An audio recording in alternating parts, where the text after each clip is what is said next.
While the S&P 500 has dropped 18% since January 3rd and GDP numbers have posted 2 quarters of consecutive decline, technically qualifying this as a recession, something big is missing from the economic puzzle. Yes, of course it hurts to see inflation raging and stocks down, but a true recession is typically accompanied by high unemployment, and thus far 2022 has been the complete opposite, with unemployment numbers reaching record lows. A bizarre economic landscape has emerged, one where all the numbers seem to be headed in the wrong direction, but the core of the economy, the single biggest reason people pay any attention to finance, is doing just fine. The job market has left so many experts puzzled. If everything is really burning, why are we not seeing mass layoffs like the ones we saw in 2008 and other minor recessions prior to it? In today's video, we examine a bizarre development and explore the potential ticking time bomb that is the current American job market. We begin with the data. We all know the unemployment report that is published the first Friday of every month. It's this plain statement put out by the U.S. Bureau of Labor Statistics that captures something called the total non-farm payroll, aka a measurement that is supposed to be the total number of jobs added by month in the United States. Looking at this number, you would think that the US is doing fine. It added 315,000 jobs last month alone. That's more than 4% higher than in 2021, and in recent times this has been the typical report. But this number is something economists call a lagging indicator. Because of the way it's collected, processed, and finalized, the establishment survey isn't a reflection of the way things are going to be in the near term. In fact, some may argue it's not even a reflection of what happened. There's actually another report called the household survey that also shows employment, but something unusual is happening. For example, in April this past year, the establishment survey showed 368,000 jobs added, while the household survey showed 315,000 jobs lost. The same thing happened in June and to a lesser degree in July. Wide discrepancies between the two numbers, and it all comes down to the methodology and collection policy, things that we really don't want to go over in this video. But what we are interested in is figuring out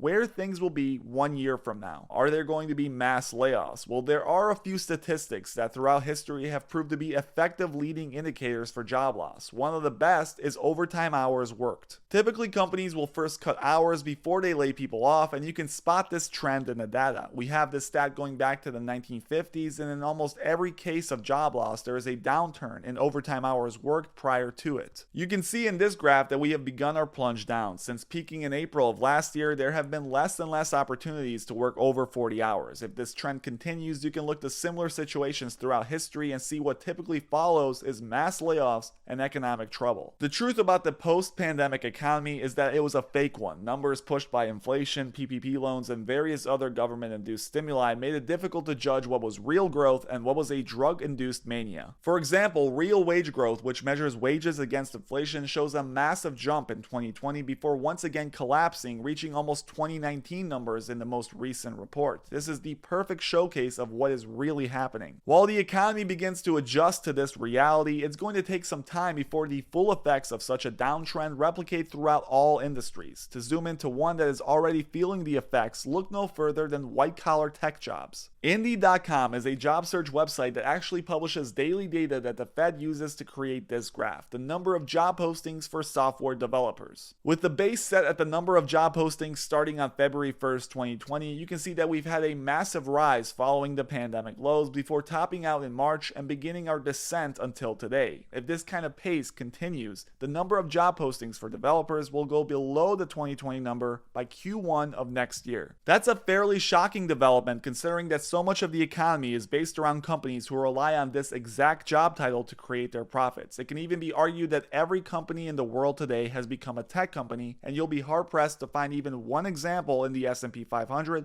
of a business that doesn't hire developers. The truth about today's economy is that it's in trouble, but looking at the lagging data doesn't show us the bleeding that is going on internally. It will take months for the symptoms to finally show. Job loss is the final leg of economic catastrophes. For example, in the 2008 recession, the stock market bottomed in March of 2009 after more than a year of continuous losses. The employment rate, however, didn't bottom until 5 months after this in August. So while looking at this graph will have you thinking that everything is fine and we are in the golden age of growth, it's not a true reflection of what's going on behind the scenes. As always, thank you guys for watching. Please make sure you hit that like and subscribe button if you enjoyed it.